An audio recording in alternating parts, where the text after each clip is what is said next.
खत्म किया जाए। लड़ाई साहब मेरे लिए नहीं हो रही है, अगर मैं नहीं रहूंगा तो कोई और लड़ेगा लड़ाई है, मगर ये चीजें हो रही हैं।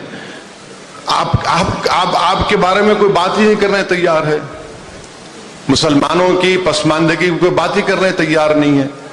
अब बीजेपी कोशिश ये कर रही है कि मुसलमानों में एक निफाक की कैफियत पैदा किया जाए कि पसमानदा मुसलमान के नाम पे।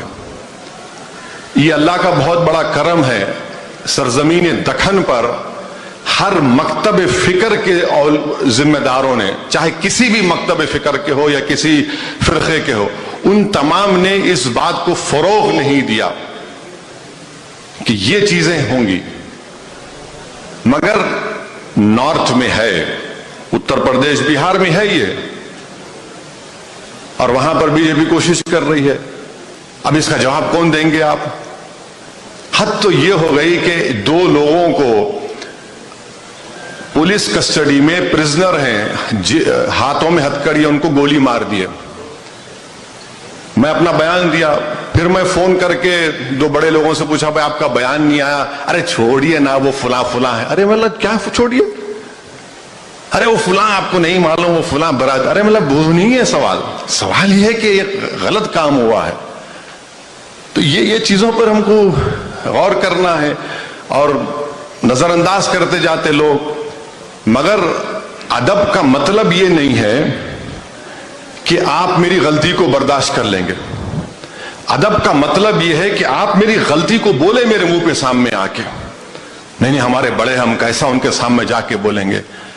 अरे भाई, फारूक आजम को ये बता रहा था कि तेलंगाना का जो मुसलमानों के, पसमानदा मुसलमानों की जो परिस्थिति है बहुत ज्यादा खराब है, और इसमें जो है सो कुल मुसलमानों की जो आबादी है, ये बताया जाता है कि तेलंगाना में 12.5% मुसलमान हैं, और इसमें 85% पसमानदा मुसलमान है, जो आपको हैदराबाद में पाए जाएंगे। और हैदराबाद के अलावा, हैदराबाद में तो मुसलमानों की, कुल मुसलमानों की बहुत बड़ी आबादी है, और इसके ताल्लुक से आप भारत के दूसरे स्टेट्स के भी लोग सुनते ही होंगे कि अगर भारत में मुसलमानों के ताल्लुक से कुछ इशू आए तो हैदराबाद से इसका क्या टिप्पणी आई, वो आप हर कोई इंतजार में ही रहता है। क्योंकि यहाँ के जो सियासी कायदीन है और यहाँ के जो उलमा है, यहाँ के जो अलग अलग मसलकों के जो मदरसे हैं, तो वो बहुत ज्यादा इन्वॉल्व होते हैं। जमाते इस्लामी का भी बहुत बड़ा गढ़ है हैदराबाद में।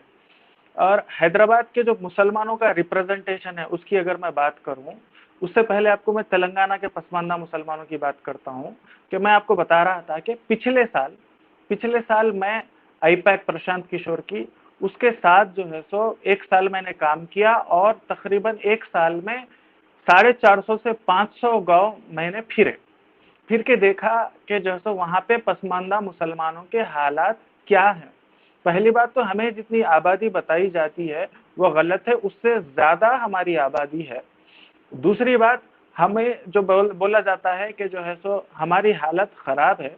जब आप अपने आंखों से एक्सपीरियंस करोगे, जब अपने आंखों से आप जो है सो देखोगे मुसलमानों के हालात क्या है, तो मुझे खुद जब मैं ये पूरा काम किया तो 2 महीने तक मैं ऑलमोस्ट डिप्रेशन में चले गया था कि पसमानदा मुसलमानों की इतनी घिनौनी, इतनी भयंकर परिस्थिति कैसे हो सकती है।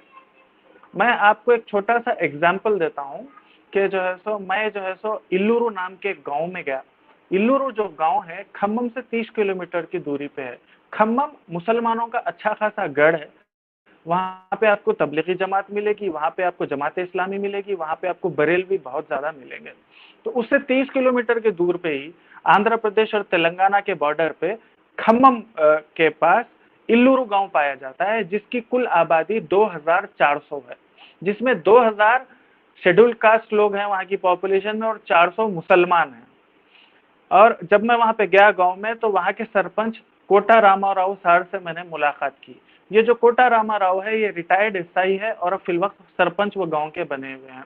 वो मुझे गांव में सैर कराए, बाहर लेके गए और बताए कि तकरीबन 400 से 500 शेड्यूल कास्ट के वहां पे घर हैं, और वहां पे जो है सो बहुत अच्छा जो है सो कम्युनिटी सेंटर है। हर घर से एक गवर्नमेंट एम्प्लॉय है, और हर घर वालों को 3 से 4 एकड़ जमीन है ही है, एग्रीकल्चरल लैंड, और सारे के सारे ग्रेजुएट है। गांव की दूसरी तरफ 70 कच्चे घर है और एक कच्ची मस्जिद है झोपड़ी की। वहां पे मुसलमान रहते हैं।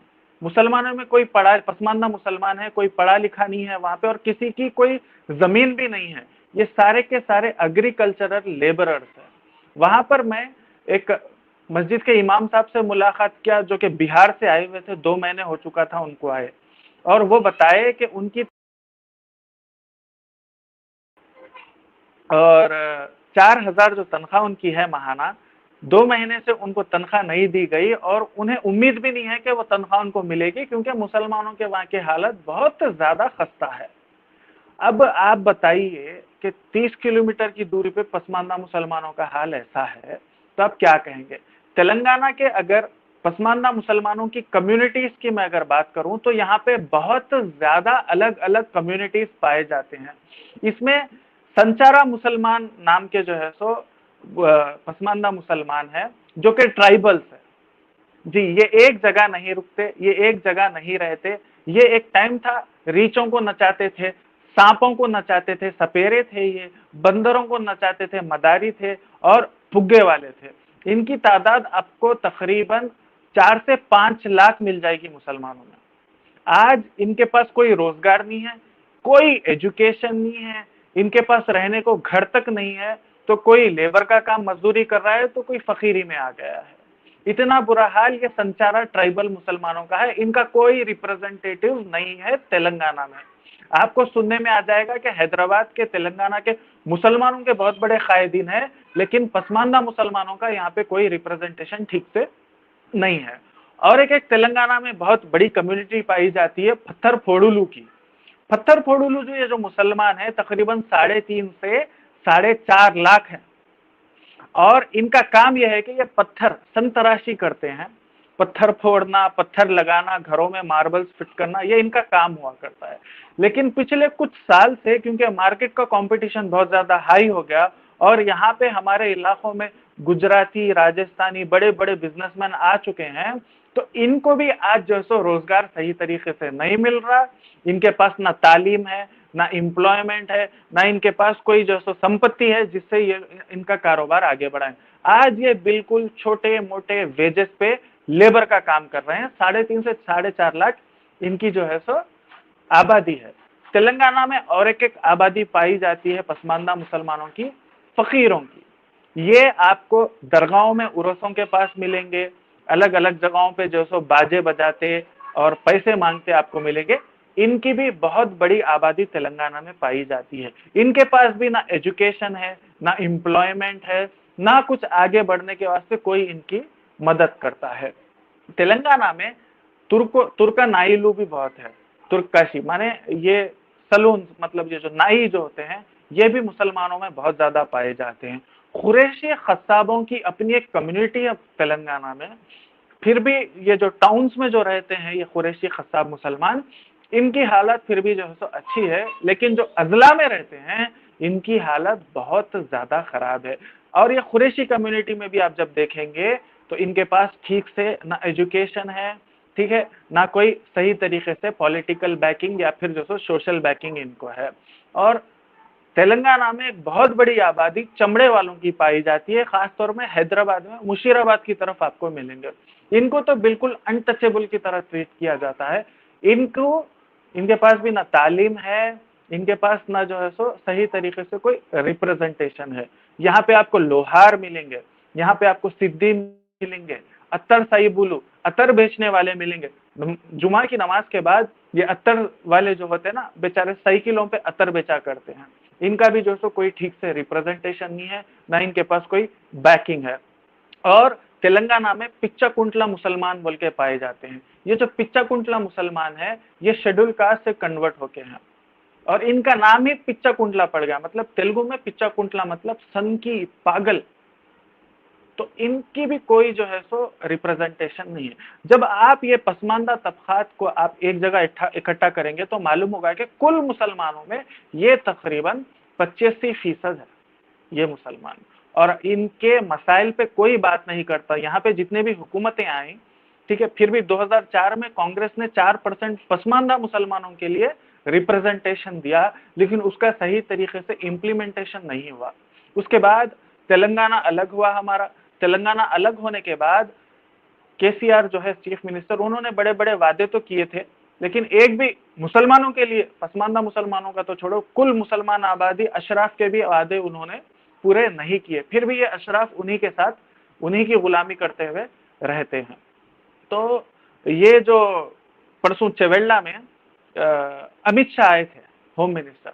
चेवेल्ला यहाँ पे एक पार्लियामेंट्री कॉन्स्टिट्यूएंसी है, वहां पर अमित शाह आए और आकर कहा कि जैसा हमने कर्नाटका में मुसलमानों के रिजर्वेशन पे बात की है, खत्म करने की कोशिश कर रहे हैं, एक बार बीजेपी हुकूमत अगर तेलंगाना में आ जाए तो यहाँ के 4% जो है रिजर्वेशन है मुसलमान, पसमानदा मुसलमानों का, वो हम खत्म कर देंगे। और इस पर अशराफ बहुत ज्यादा जो सो इसको पॉलिटिसाइज करने की कोशिश करे और अपनी सिंपति, अपना जो है सो दबदबा बनाने की कोशिश करे। तो मसला यही है कि ये जो पसमानदा मुसलमान है, ये हर जगह से पीसे जा रहे हैं।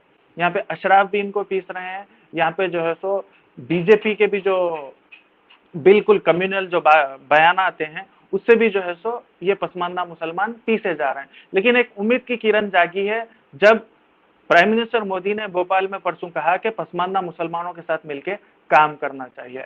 अच्छा, ये तो मैं कुल तेलंगाना की बात करा, अब मैं आपको हैदराबाद की बात करता हूँ, जहाँ पे हैदराबाद में बहुत बड़ा मुसलमानों का रिप्रेजेंटेशन है। मजलिस इत्तेहादुल मुस्लिमीन नाम की एक बहुत बड़ी पार्टी है। तो लोगों को समझने आता है कि भाई ये तो मुसलमानों के रहनुमा है, यहाँ पे तो मुसलमानों की स्थिति सही होगी। तो अगर मैं हैदराबाद की आपसे बात कहूँ कि यहाँ पे पसमानदा मुसलमानों का क्या हाल है, तो यहाँ पे हैदराबाद में जितने मुसलमान रहते हैं ना, उसमें 87% मुसलमान पसमानदा है, पसमानदा तबकात से बिलोंग करते हैं। और पिछले रमजान में हेल्पिंग हैंड फाउंडेशन की तरफ से एक रिपोर्ट आई थी जिसमें बताया गया कि हैदराबाद में जितने स्लम्स है ना, 85% मुसलमान स्लम्स में ही रहते हैं। सिर्फ 15% मुसलमान है, 15% गैर मुस्लिम है जो स्लम्स में नहीं रहते।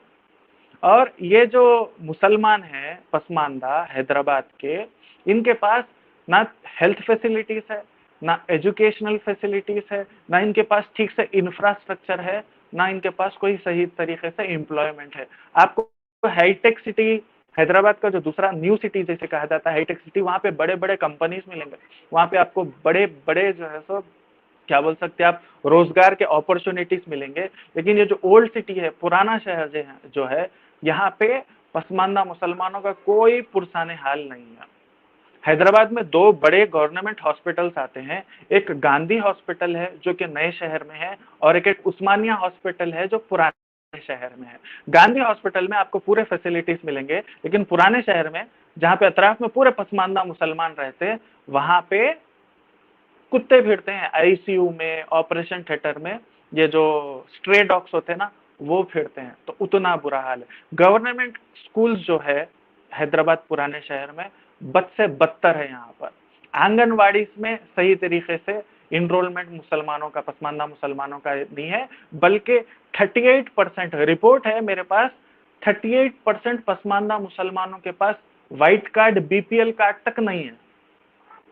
इनके पास ठीक से आधार कार्ड नहीं है, इनके पास ठीक से वोटर आईडी नहीं है, इनके पास इनका जो कास्ट सर्टिफिकेट है वो भी ठीक से नहीं है। अगर गवर्नमेंट कुछ ऐलान भी कर दे इनके लिए, तो उसकी सहूलत का फायदा उठाने भी इनके पास प्रॉपर डॉक्यूमेंट्स नहीं है। यहाँ की पसमानदगी का हैदराबाद के वो हाल है। तो ग्राउंड पे उतर के जब तक काम नहीं किया जाता, यहाँ पे शोला बयानी बहुत ज्यादा होती है हैदराबाद में, बेवकूफ बनाया जाता है, बीजेपी आरएसएस का डर बिठाया जाता है, लेकिन मुसलमान, शेड्यूल कास्ट, शेड्यूल ट्राइब से भी ज्यादा इनकी परिस्थिति आज खराब हो गई है। तो मुसलमानों को समझना चाहिए। औकाफी प्रॉपर्टीज की भी अगर मैं बात करूं तो पूरे तेलंगाना में 77,538 एकड़ औकाफी प्रॉपर्टीज है, लैंड है 77,538, जिसमें से 57,000 एकड़ कब्जा हो गया, इंक्रोच हो गया। कौन करे? मेजॉरिटी ऑफ द औकाफी प्रॉपर्टीज अशराफ मुसलमानी करे। ये जो अशराफ लीडर हैं हमारे, ये जो अशराफ मुतवलिया हैं, ये अशराफ सज्जादे हैं, यही बेच लिए सब। ये औकाफी जायदादें पसमानदा मुसलमानों का हक था, लेकिन सब इनक्रोच हो गए। तो बहुत बुरा हाल है तेलंगाना के पसमानदा मुसलमानों अच्छा का, हैदराबाद अदनान के भाई, पसमानदा मुसलमान। जी जी। अदनान भाई,